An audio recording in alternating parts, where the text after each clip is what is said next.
Hello YouTube, this is Cassie or Lovely Restriction. I am checking in today for my 3-week post-op lap band update. I had surgery on December 4th, 2012 and today is December 27th, 2012.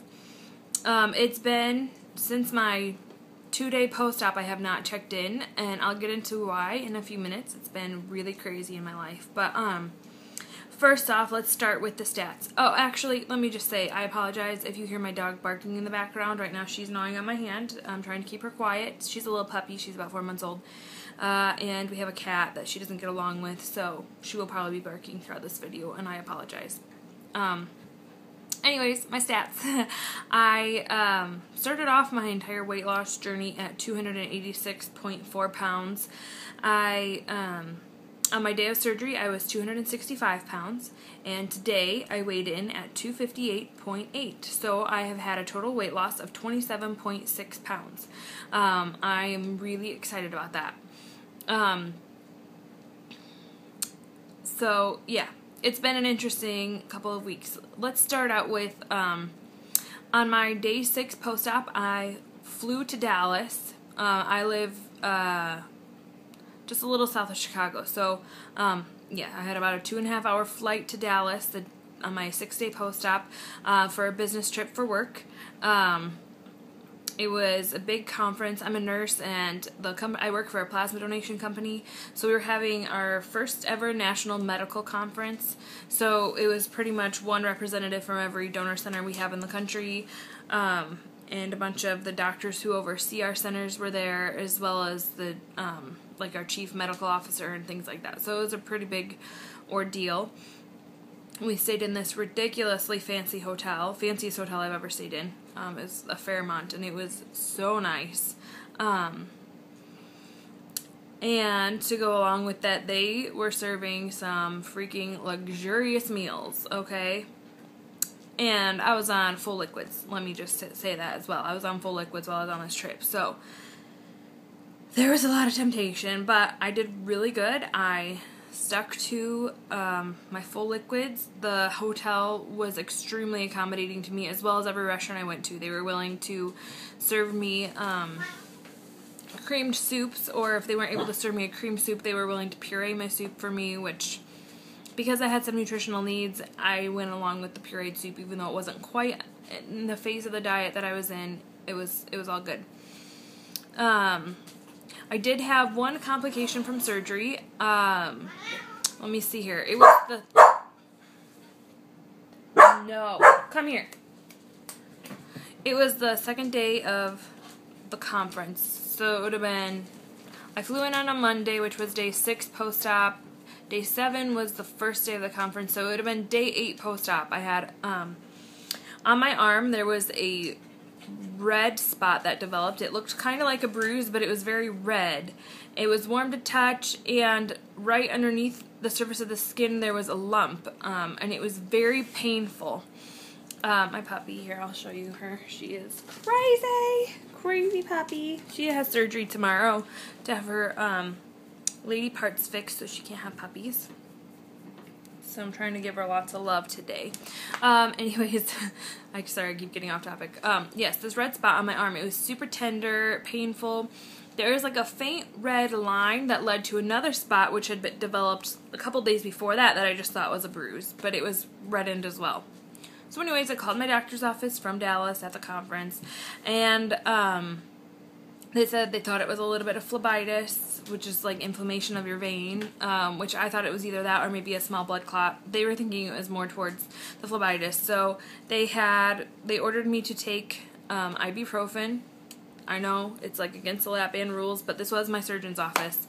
They ordered me to take 400 milligrams of ibuprofen 4 times a day until it went away. And of course, if I had any shortness of breath or anything like that, then I needed to go to get some emergency treatment. So, I took 2 doses of ibuprofen, and it completely went away. No pain, nothing. They did want me to go in to see the doctor the day I came in on my flight, but I didn't end up going in for that appointment because the symptoms, all of it, it was completely cleared up by the time I got home. So that was good. That entire week I was not able to weigh in because I didn't fly with my scale. I didn't have any access to any stores while I was there.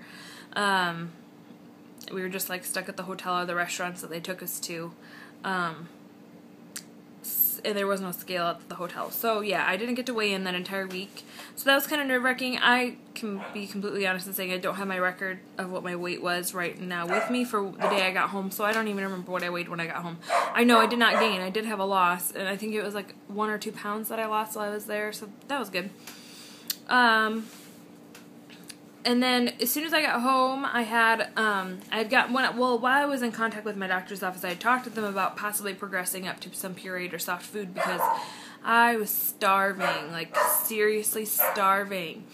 So they did give me permission to go ahead, once I got home from traveling, that I could start progressing to soft and mushy foods, and pureed foods. So I did that when I got home, and that helped a lot, with helping me feel more full and stuff.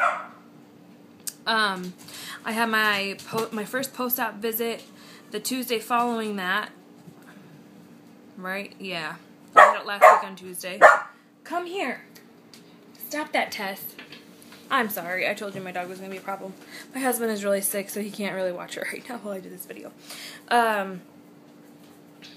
So I lost my train of thought. She is so distracting. Yeah, I had my post-op visit. I didn't even see the doctor. I just saw his nurse, and they thought I was doing, and the nutritionist. They thought I was doing just fine. So they just checked my wounds and stuff, and I took my own bandages off because I'm a nurse and I can do that. And my incisions are all healing pretty well. I have to say, like, 2 of them are a little bit raised, like the ones that are right in my abdominal fold. I'm hoping like they're not like swollen, they're just like raised scars, and I hope that goes down because I don't want them to be raised like that eventually. So then this week, my doctor gave me permission, or the nutritionist gave me permission, whenever the soft, pureed, mushy foods was not keeping me full and I was feeling hungry, I could start progressing to solids. So I've done that. I've started progressing to solids. Over Christmas, I had a little bit of ham and a little bit of turkey. I cut it up really well and chewed it really well, and I did fine with it. And then yesterday I did some ham, and that went down just fine. It was some leftover from Thanksgiving. Today, or was it last night, I did a chicken breast, a grilled chicken breast, and I cut that up really small, took my time with it. Tess, come here. Took my time with it, and I did just fine with that. So, my diet's progressing well. My weight loss is being pretty steady. So, Tess, come here. Puppy. Puppy. So, we'll see what happens in the next week or two as I continue to progress onto solid foods. I mean, would I have liked to have lost more since surgery? Yes. Sorry, she's like really getting me. But I'll take whatever weight loss I can get. I've never lost this much weight before. Whenever I've done diets, my diet history is I'll lose 10 or 15 pounds. Usually 12 pounds is like the norm for me. And then something happens, I give up, I quit, something happens, distracts me from the diet, and I gain all that weight back, plus tons more. So, for me to have lost 27.6 pounds in just around a month's time period is seriously amazing. Absolutely amazing. So, I'm doing well. I'm trying to be really good about the food choices that I make. I mean, for Christmas I did have like a little tiny piece of cheesecake. But besides that, I really stuck to what I was supposed to eat. I really have not had anything I shouldn't have had besides that little piece of cheesecake, and it didn't really affect my weight loss. I'm doing really good on making sure I take my multivitamin every day. I do have a little bit of trouble with the calcium because when I'm working, it's a very busy environment. I make sure I always put a calcium in my lunchbox. I have like the Vita Chews or whatever. And those, she is like biting me like crazy. But, those help, but that helps, but then a lot of times like I just forget at dinner to take them. So I'm working on making sure I get my calcium in because I know it's really important. I've always had frail bones. I've had like 12 broken bones in my life, so I've always needed to take calcium anyways. So it's good that I'm finally doing it, or trying anyways. And I'm doing fairly good on my water. I've been getting it. My doctor recommends 48 to 64 ounces a day. I usually get 48 ounces of straight water, but then I'm also drinking other things like decaf tea or coffee throughout the day. So I think all in all I get pretty close to 64. If not right under. I would like to get back. Before I had surgery, I was drinking around 100 ounces of water a day just because I was always so thirsty and I would just drink water all the time. Now it seems like since I've had surgery, I'm never thirsty, so it's hard. I don't know where my thirst went, but like my thirst drive is gone. I'm never thirsty, so I don't drink water like I should be. I have to like force myself to drink it instead of wanting to. I'm sorry, I'm going to let you go because this is just stupid for you to hear her barking. So anyways, thank you for watching. I really apologize about my dog barking. Hopefully next week I'll be able to do it in a little bit more peaceful environment. But I really wanted to come on here and get an update done. I knew tomorrow I just would be too busy to do one, and I want my days that I do my updates to be on Thursdays anyways. So, thanks for watching, and I hope your weeks are all going well. Thank you. Bye.